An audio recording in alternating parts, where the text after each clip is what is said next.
নমস্কার বন্ধুরা, মাছ ছাড়াই তৈরি করে ফেলুন সম্পূর্ণ নিরামিষ এই মাছ ভাজা রেসিপিটি। দেখে কেউ বুঝতেই পারবে না যে অরিজিনাল মাছ না এটা। খুব সহজে আপনারা বাড়িতে থাকা উপকরণ দিয়ে এটা তৈরি করে ফেলতে পারেন। তো চলুন দেখে নিই কীভাবে মাছ ভাজা রেসিপিটি তৈরি করা যায়। তো নিরামিষ মাছ ভাজা রেসিপিটি তৈরি করার জন্য প্রথমে একটুখানি এখানে জলের ভিতর মশলা অ্যাড করে নিচ্ছি।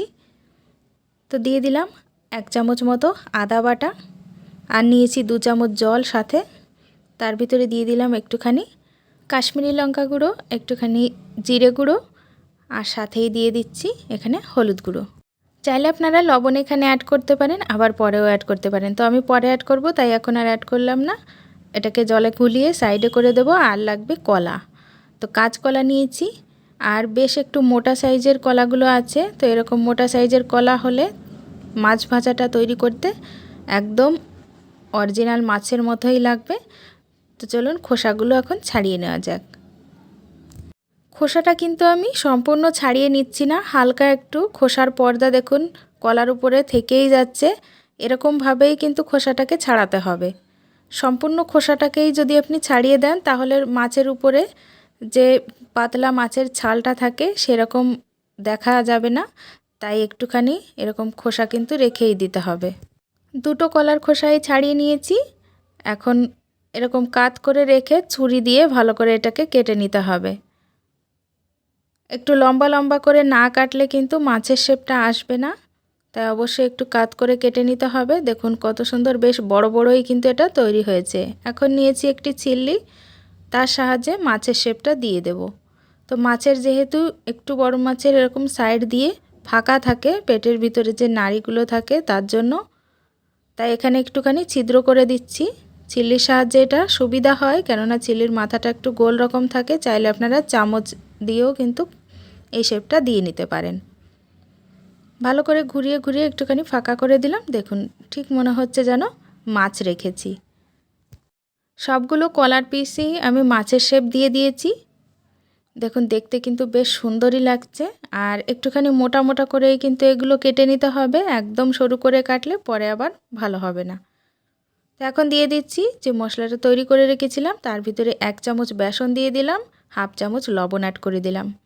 আমি দুটো কলার পরিমাপ হিসাবেই নিচ্ছি, আপনারা চাইলে কলার পরিমাপ কম বেশি করে নিতে পারেন। সেই ক্ষেত্রে কিন্তু ব্যাটারটা একটু কম বেশি করে নিতে হবে।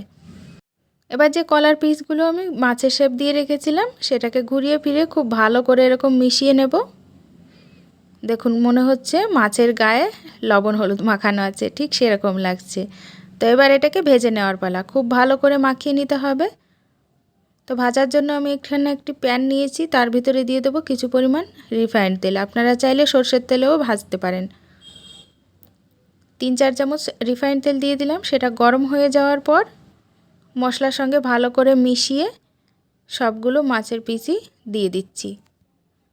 এগুলো যখন ভেজে তুলে নেব তখন দেখে কেউ কিন্তু বুঝতেই পারবে না যে এটা অরিজিনাল মাছ ভাজা নয়, একদম নিরামিষ একটি রেসিপি। যদি ঘরে মাছ না থাকে অনেক সময় কিন্তু বাচ্চারাও বায়না করে, তো সেক্ষেত্রে আপনারা এই রেসিপিটা তৈরি করে খাওয়াতে পারেন।